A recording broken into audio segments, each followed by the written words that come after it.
বিকাশ আৰু উন্নয়ন পৰিলক্ষিত হৈছে। দেশৰ মাননীয় প্ৰধানমন্ত্ৰী নৰেন্দ্ৰ মোদী ডাঙৰীয়াৰ অকুণ্ঠ সমৰ্থন আৰু মাৰ্গদৰ্শনত আমাৰ ৰাজ্যখনত এই উল্লেখযোগ্য পৰিৱৰ্তন সাধন হৈছে। তেখেতে নিজৰ আমাৰ ৰাজ্যখন তথা অঞ্চলটোৰ ব্ৰেণ্ড এম্বেচাডৰ বুলি ঘোষণা কৰাটোৱে অসম তথা উত্তৰ পূৰ্বাঞ্চলৰ প্ৰতি থকা তেখেতৰ গভীৰ স্নেহকৈ প্ৰতিফলিত কৰিছে। প্ৰধানমন্ত্ৰী ডাঙৰীয়াই জুমৈৰ বিনন্দিনীত অংশগ্ৰহণ কৰাৰ লগতে আমাৰ ৰাজ্যখনলৈ ৬৭ গৰাকী মিছন মুৰব্বীক এডভান্টেজ আছাম ২.০ অংশীদাৰ কৰি এই বন্ধনক পুনৰবাৰ সুদৃঢ় কৰিলে, যিয়ে সমগ্ৰ অসমবাসীক অপৰিসীম গৌৰৱ আৰু প্ৰেৰণাৰে উপচাই পেলাইছে। তেখেতৰ অপৰিসীম সমৰ্থনে অসমৰ বিকাশৰ গতিপথ গঢ়ি তোলাত বিশেষকৈ এডভান্টেজ আছাম ২.০ বিনিয়োগ আৰু আন্তঃগাঁথনি সন্মিলন ২০২৫ৰ দৰে যুগান্তকাৰী পদক্ষেপসমূহক আগুৱাই নিয়াত যথেষ্ট সহায় কৰিছে। তেখেতে সদায় অসমৰ কাষত থিয় হোৱাৰ বাবে তেখেতক মই অন্তৰৰ পৰা গভীৰ কৃতজ্ঞতা জ্ঞাপন কৰিছোঁ। শেহতীয়াকৈ আমি বড়ো শান্তি চুক্তি, কাৰ্বি শান্তি চুক্তি, আদিবাসী শান্তি চুক্তি, আলফা শান্তি চুক্তি আৰু মেঘালয় তথা অৰুণাচল প্ৰদেশৰ সৈতে আন্তঃৰাষ্ট্ৰীয় সীমান্ত চুক্তিত স্বাক্ষৰ কৰিছোঁ। ফলস্বৰূপে ৰাজ্যখনত এক সুস্থিৰ আৰু শান্তিপূৰ্ণ পৰিৱেশে বিৰাজ কৰিছে। ৰাজ্যখনত স্থায়ী শান্তি স্থাপনৰ দিশত গুৰুত্বপূৰ্ণ ভূমিকা পালন কৰাৰ বাবে মই মাননীয় কেন্দ্ৰীয় গৃহমন্ত্ৰী অমিত শ্বাহ ডাঙৰীয়াক মোৰ আন্তৰিক কৃতজ্ঞতা জ্ঞাপন কৰিছোঁ। তেখেতৰ অকুণ্ঠ সমৰ্থন অবিহনে এয়া কেতিয়াও সম্ভৱ নহলহেঁতেন। ৰাজ্যখনত শান্তি নিশ্চিত কৰাৰ লগতে আমাৰ চৰকাৰে যোৱা বছৰবোৰত প্ৰগতিৰ নতুন যুগৰ সূচনা কৰিছে। যোৱা বছৰ আমি মূলধনী বিনিয়োগৰ বাবে ৰাজ্যসমূহলৈ বিশেষ সাহায্য আঁচনিৰ বাবে ভাৰত চৰকাৰৰ পৰা সৰ্বাধিক বিশেষ সাহায্য লাভ কৰা দেশৰ অন্যতম ৰাজ্য হিচাপে পৰিগণিত হৈছিল। সিয়ে ৰাজ্যখনক মূলধন গঠনৰ দিশত চালিত কৰিছে। ২০২৩-২৪ বিত্তীয় বৰ্ষৰ পৰা মূলধনী বিনিয়োগৰ বাবে ৰাজ্যসমূহলৈ বিশেষ সাহায্য আঁচনিৰ জৰিয়তে অসমে ১৮,৫০০ কোটি টকাৰ অৰ্থ সাহায্য লাভ কৰিবলৈ সক্ষম হৈছে। এয়া সম্ভৱ হৈছে মাননীয় কেন্দ্ৰীয় বিত্তমন্ত্ৰী শ্ৰীমতী নিৰ্মলা সীতাৰামন ডাঙৰীয়াই আগবঢ়োৱা নিৰন্তৰ সহায় সমৰ্থন আৰু পৰামৰ্শৰ বাবে। অসমৰ অৰ্থনৈতিক গাঁথনি সুদৃঢ় কৰাত আগবঢ়োৱা অৰিহণাৰ বাবে মই তেখেতৰ প্ৰতি গভীৰ কৃতজ্ঞতা জ্ঞাপন কৰিছোঁ। দশকজুৰি দেশৰ অন্য অংশৰ দ্ৰুত বিকাশৰ বিপৰীতে অসমৰ প্ৰগতি স্থবিৰপ্ৰায় হৈ আছিল। সেই অৱস্থা ৰূপান্তৰৰ বাবে ৰাজ্যখনত এক উৎসৰ্গীকৃত আৰু দক্ষ কৰ্ম সংস্কৃতিৰ প্ৰয়োজন আছিল। মাননীয় মুখ্যমন্ত্ৰী ডক্টৰ হিমন্ত বিশ্ব শৰ্মা ডাঙৰীয়াৰ নেতৃত্বত আমি এই সময়ছোৱাত সেই কৰ্মস্পৃহা সফলতাৰে পুনৰ্জীৱিত কৰিবলৈ সক্ষম হলো। মই ৰাজ্যখনত এক নতুন কৰ্ম সংস্কৃতিৰ পৰিৱেশ সৃষ্টি কৰিবলৈ সক্ষম হোৱা মাননীয় মুখ্যমন্ত্ৰী ডাঙৰীয়াক আন্তৰিক অভিনন্দন জ্ঞাপন কৰিছোঁ। এটা বিৰামহীন কঠোৰ পৰিশ্ৰমৰ ফলস্বৰূপে অসমৰ বাজেটৰ আকাৰ আৰু ইয়াৰ প্ৰয়োগ ক্ৰমাগতভাৱে বৃদ্ধি পাইছে। অধ্যক্ষ মহোদয়, মই বিগত কেইটামান বছৰ অসমত বাজেট বা এখন তালিকা গঠন আমি দাখিল কৰিছোঁ। ইয়াত আপোনালোকে দেখিব যে ২০১৫-১৬ বৰ্ষত বাজেট প্ৰাক্কলন আছিল ৬৪,১৪২ কোটি, সংশোধিত প্ৰাক্কলন আছিল ৬৪,৮১৭ কোটি আৰু মুঠ ব্যয় আছিল ৪১,৯৩১ কোটি আৰু বাজেট ব্যৱহাৰৰ শতাংশ আছিল ৬৩%। মূলধনী ব্যয় আছিল ২,৯৫১%। আৰু যদি আমি চাওঁ ২০২৪-২৫ বৰ্ষত বাজেট প্ৰাক্কলন হ'ল ১,৪৩,৮৯১ কোটি টকা, সংশোধিত প্ৰাক্কলন হ'ল ১,৬৮,৬৮৩ কোটি টকা। মুঠ ব্যয় যদি আমি চাওঁ ১,৪১,৫২৯ কোটি টকা আৰু বাজেট ব্যৱহাৰ যদি আমি চাওঁ অধ্যক্ষ মহোদয় ৮৫% আৰু মূলধনী ব্যয় যদি আমি চাওঁ ২৪,৯৬৪ কোটি টকা। ২০২৪-২৫ বিত্তীয় বৰ্ষৰ ২০২৫ চনৰ ৬ মাৰ্চলৈকে প্ৰকৃত ব্যয়ৰ ওপৰত কৰা ই এটা পূৰ্বানুমান। ১০ বছৰতকৈ কম সময়ৰ ভিতৰত ২৫০% ব্যয় বৃদ্ধি হোৱাটো সম্ভৱতঃ আমাৰ দেশৰ বিত্তীয় ইতিহাসত ই এক অন্যতম। ২০১৫-১৬ বিত্তীয় বৰ্ষত আমাৰ মূলধনী ব্যয় আছিল মাত্ৰ ২,৯৫১ কোটি টকা। আজি এই সংখ্যা প্ৰায় ৮ গুণলৈকে অধিক বৃদ্ধি হৈ আনুমানিক ২৫,০০০ কোটি টকালৈ বৃদ্ধি পাইছে।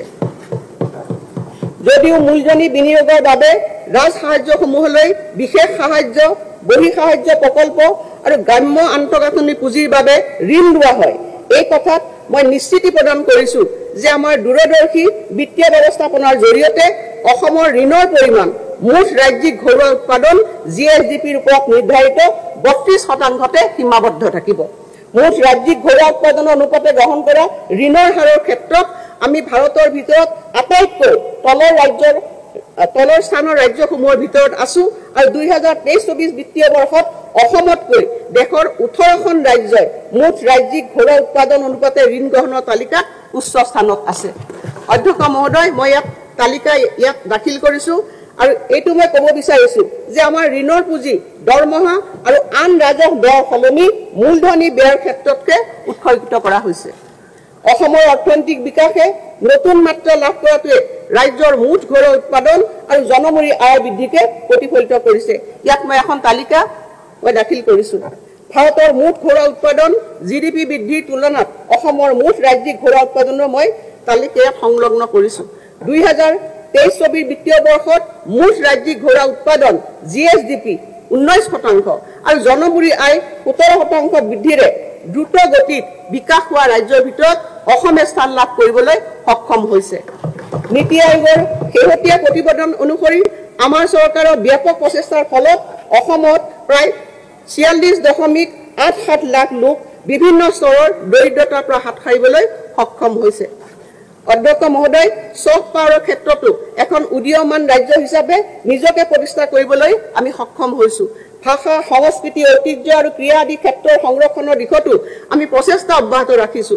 মাননীয় ৰাজ্যপাল ডাঙৰীয়াই তেখেতৰ ভাষণত ইতিমধ্যে এই সফলতাসমূহৰ বিষয়ে উল্লেখ কৰিছে। ইউনেস্কো বিশ্ব ঐতিহ্য ক্ষেত্ৰ হিচাপে ঐতিহাসিক চৰাইদেউ মৈদামৰ স্বীকৃতি লাভ, ধ্ৰুপদী ভাষা হিচাপে অসমীয়া ভাষাৰ স্বীকৃতি লাভ, নিউয়ৰ্ক টাইমছৰ 2025 বৰ্ষত ভ্ৰমণ কৰিব লগা শীৰ্ষৰ 52খনৰ তালিকাত অসমৰ শীৰ্ষৰ 4ৰ্থ স্থান লাভ, 2023 বৰ্ষত সৰ্ববৃহৎ বিহু উদযাপনৰ বিশ্ব অভিলাষকাৰী অনুষ্ঠানটোৱে জুমৈৰ বিনন্দিনীৰ বাট মুকলি কৰে। অসমৰ চাহৰ 200 বছৰীয়া চহকী ঐতিহ্য উদযাপনেৰে আমাৰ চাহ জনজাতি গোষ্ঠীৰ বা সম্প্ৰদায়ৰ পৰা 8,000 গৰাকী অংশগ্ৰহণকাৰীয়ে জুমৈৰ নৃত্যৰ এই বৃহৎ অনুষ্ঠানটো সফল কৰি তোলে। অধ্যক্ষ মহোদয়, প্ৰশাসন আৰু জনসাধাৰণৰ মাজৰ দূৰত্ব হ্ৰাস কৰি প্ৰশাসন যন্ত্ৰক জনতাৰ আৰু অধিক ওচৰ চপাই নিয়াৰ উদ্দেশ্যেৰে ডিব্ৰুগড়ত মুখ্যমন্ত্ৰীৰ সচিবালয় উদ্যাপন কৰা হৈছে। লগতে বৰাক উপত্যকাত মিনি সচিবালয় আৰু তেজপুৰত নিৰ্মীয়মান ৰাজভৱনে ভৌগোলিক দূৰত্ব সংকুচিত কৰি ৰাজ্যৰ প্ৰশাসনিক ব্যৱস্থাৰ সৈতে প্ৰতিটো অঞ্চলৰ জনসাধাৰণৰ সুচল সংযোগ সম্ভৱ কৰি তুলিবলৈ সক্ষম হৈছে। এক ঐতিহাসিক পদক্ষেপ ৰূপে ষষ্ঠ অনুসূচিত অঞ্চলসমূহৰ প্ৰতি চৰকাৰৰ দৃষ্টি আকৰ্ষণৰ প্ৰতিফলন হিচাপে এইবাৰ অসম বিধানসভাৰ বাজেট অধিৱেশনৰ প্ৰথমবাৰৰ বাবে কোকৰাঝাৰত অনুষ্ঠিত হয়। 2024-25 বৰ্ষৰ বাজেটত কৰা ঘোষণা অনুসৰি আমি গোলকীয় বিনিয়োগ আৰু আন্তঃগাঁথনি সন্মিলনৰ এডভান্টেজ অসম 2.0 সফলতাৰে আয়োজন কৰিলো। এই সন্মিলনত সন্মানীয় প্ৰধানমন্ত্ৰী নৰেন্দ্ৰ মোদী ডাঙৰীয়া, মাননীয় কেন্দ্ৰীয় মন্ত্ৰীসকল, বিভিন্ন মিছন মুৰব্বীসকল আৰু আগশাৰীৰ উদ্যোগপতিসকলে অংশগ্ৰহণ কৰে। অসমে 5,18,262 কোটি টকা বিনিয়োগৰ প্ৰতিশ্ৰুতি লাভ কৰিবলৈ সক্ষম হৈছে।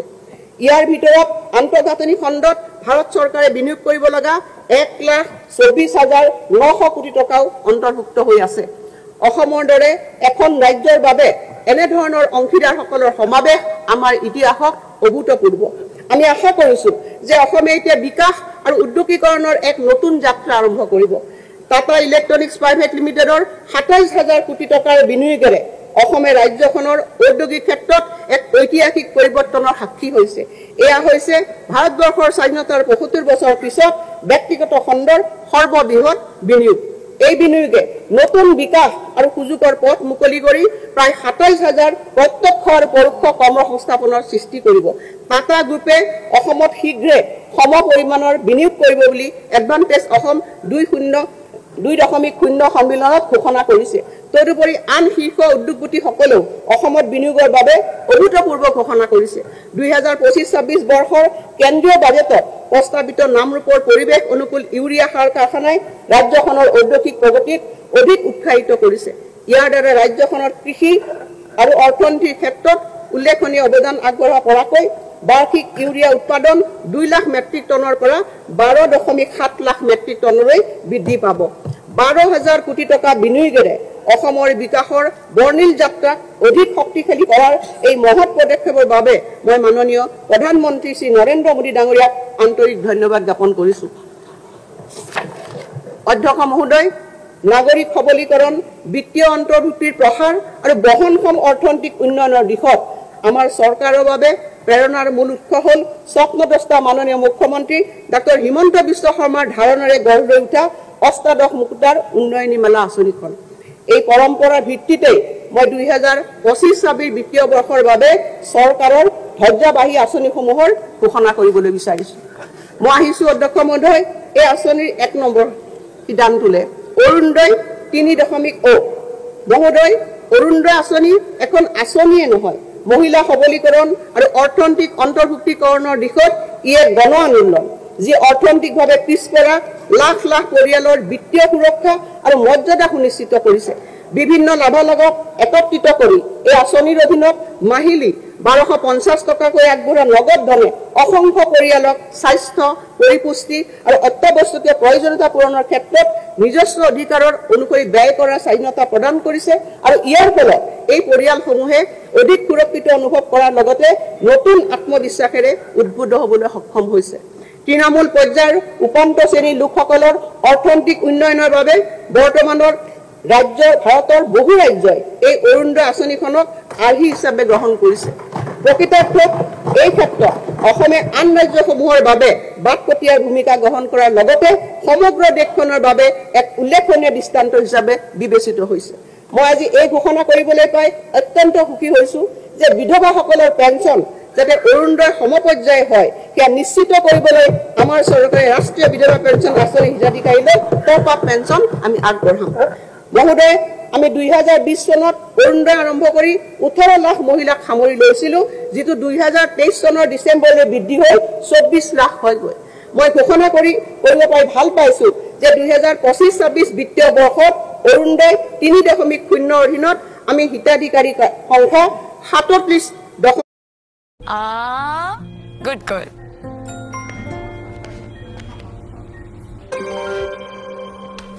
Okay, salary. Up. नहीं প্ৰস্তুত কৰি পাৰিম বুলি আশা কৰিছোঁ আৰু তাৰ বাবে সঠিক সময়ত আমি হিতাধিকাৰী বাছনি প্ৰক্ৰিয়া আৰম্ভণি কৰিম। আৰু অধ্যক্ষ মহোদয়, মই এই আঁচনিখনৰ বাবে 5,000 কোটি টকা আছুতীয়াকৈ ৰখাৰ প্ৰস্তাৱ দাখিল কৰিছোঁ। মুখ্যমন্ত্ৰীৰ মহিলা উদ্যমিতা অভিযান। অধ্যক্ষ মহোদয়, অসমত আজিলৈকে গ্ৰহণ কৰা আত্মসংস্থাপনমূলক আঁচনিসমূহৰ ভিতৰত মুখ্যমন্ত্ৰীৰ মহিলা উদ্যমিতা অভিযান MMUA খনেই হৈছে সৰ্ববৃহৎ। প্ৰাৰম্ভিক মূলধন হিচাপে 10,000 টকাৰ উদ্যমিতা পুঁজি আগবঢ়াই আমি গ্ৰামাঞ্চলৰ প্ৰায় 30 লাখ আত্মসহায়ক গোট আৰু নগৰাঞ্চলৰ 2 লাখ আত্মসহায়ক গোটৰ সদস্যক সামৰি ল'ম। এই পুঁজিৰ সদ্ব্যৱহাৰ কৰিবলৈ সক্ষম হ'লে বেংকৰ জৰিয়তে 25,000 টকাৰ ঋণ আগবঢ়োৱা হ'ব। এই ঋণৰ বিপৰীতে ৰাজ সাহায্য আগবঢ়োৱাবলৈ মই আজি ঘোষণা কৰিলোঁ। 2025 বৰ্ষৰ 1 এপ্ৰিলত বিহালী বিধানসভা সমষ্টিৰ পৰা এই আঁচনিখন